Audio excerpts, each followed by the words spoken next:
and the great-aunt interpreted this news in an unfavorable sense for Swann. A person who chooses his acquaintances outside his caste to which he belongs by birth, outside his social class, is experiencing, from her point of view, a pernicious process of declassing. It seemed to her that such a person refuses the benefits that lie in good relations with all respectable people, and after all, those who are more prudent, remembering their children, consider it an honor to maintain such relations and value them. My great-aunt even refused the house to the son of our friend the notary, because he married the radiant and thus stooped in her eyes to the point that he exchanged the honorary position of the son of a notary for the position of one of those crooks, lackeys and stablemen, who, queens were rumored to have shown favor in the old days. She rebelled against my grandfather's intention the very next evening, when Swann came to dinner with us, to ask him what kind of friends he made without our knowledge. My grandmother's two sisters, old maids, who shone with their spiritual qualities, but not with their intelligence, for their part expressed bewilderment what kind of pleasure their son-in-law finds in talking about such trifles. Both of them were with lofty concepts and therefore could not stand washing, as they say, bones. They were not even interested in historical anecdotes. In general, they were not interested in everything that is not directly related to the beautiful and lofty.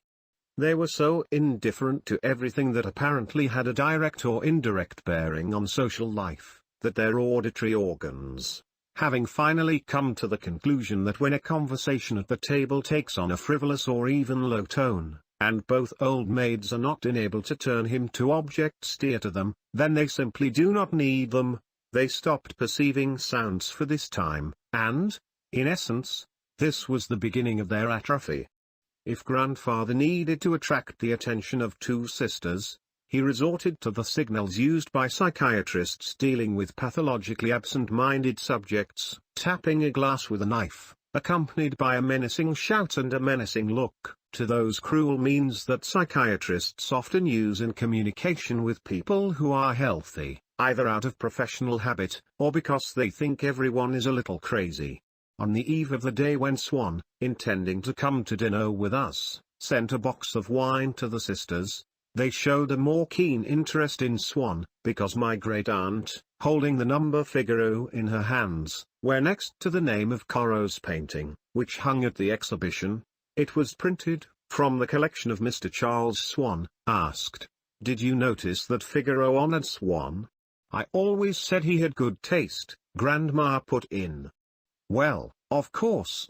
Do you ever agree with us on anything?" My great-aunt remarked, knowing that grandmother never agrees with her, and that we do not always take her side. She made an attempt to wrest from us an indiscriminate condemnation of grandmother's opinion. She wanted to force us to join her. But we kept silent. The grandmother's sisters expressed a desire to talk to Swann about the article in Le Figaro, but my great-aunt advised them not to do so.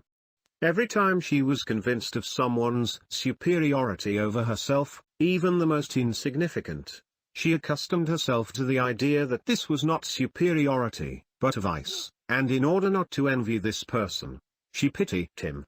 In my opinion, you will not give him pleasure with this. I, at least, would be very unpleasant to see that my name was completely printed in the newspaper. I was not at all flattered if they spoke to me about it.